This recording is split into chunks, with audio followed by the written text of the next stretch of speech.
एक बहन का मेरे पास फोन आता है। उस बहन ने रोते हुए कहा, गुरुजी मेरे पति का किसी स्त्री से चक्कर है, मेरे पति का किसी स्त्री से चक्कर है।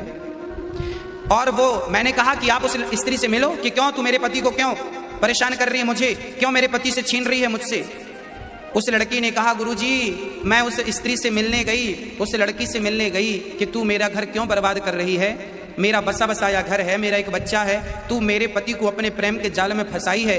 तो पता है उस लड़की ने क्या कहा, तू जानती नहीं कि कृष्ण की भी तो राधा थी, मैं तो तेरे पति की राधा हूं। अब कई लोग ना ऐसी दलीलें देते हैं, कई लोग ऐसी दलीलें कि हम तो तुम्हारे कृष्ण हैं, हम तो तुम्हारी राधा हैं। अरे राम राम राम, तुम इस गंदे रिश्ते के लिए भगवान को ले रहे हो। कहां राधा और कृष्ण का प्रेम निश्चल और कहां तुम्हारी गंदी वासना। हां, नरक जाओगे यदि भगवान की इस प्रकार से दलील उल्टी सीधी दी तो। भगवान कृष्ण और राधा ये केवल प्रेमी नहीं, पति पत्नी भी है।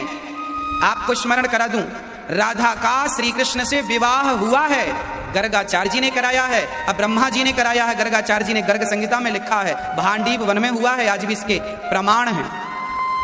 राधा कृष्ण से प्रेम करती थी और वो कृष्ण की पत्नी थी।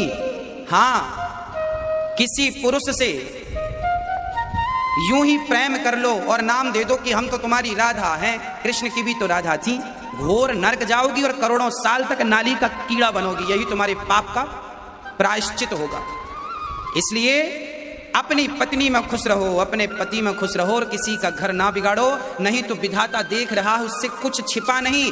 7 जन्मों तक तुम्हारा घर बसेगा नहीं यदि तुमने किसी के बसे बसाए घर की ओर दृष्टि डाली तो। हाँ, एक गांव में एक वैश्या आ गई, गांव के बच्चों को, गांव के लोगों को दूषित करने लग गई। गांव वालों ने एक महात्मा जी को पकड़ा, महात्मा जी गांव में सारे लोगों को ये वैश्या बिगाड़ रही है, आप कृपा करो। संत बोले ठीक है। संत उसकी कुटिया के सामने अपना कुटिया बनाकर सवेरे से कीर्तन करने लग गए, सीताराम सीताराम, राधे श्याम राधे श्याम राधे श्याम।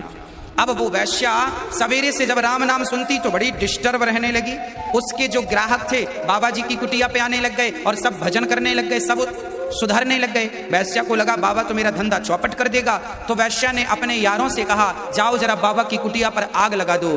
वैश्या के यारों ने जाकर बाबा की कुटिया पर आग लगाई, कुटिया धू धू करके जलने लग गई। महात्मा जी बाहर खड़े थे। कभी परमात्मा का निर्णय देखना, जब बाबा जी की कुटिया पर आग लगी तो भगवान ने थोड़ी सी हवा चला दी और जब हवा चली तो आग उड़ उड़ के वैश्या के घर पर आने लगी और देखते ही देखते वैश्या का घर जलने लगा। वैश्या दौड़ी दौड़ी आई, महात्मा जी आपने हमारा घर जला दिया। महात्मा ने कहा देवी मैंने तेरा घर नहीं जलाया, तेरे यार ने मेरा घर जलाया, तो मेरे यार ने तेरा घर जला दिया, हिसाब बराबर हो गया।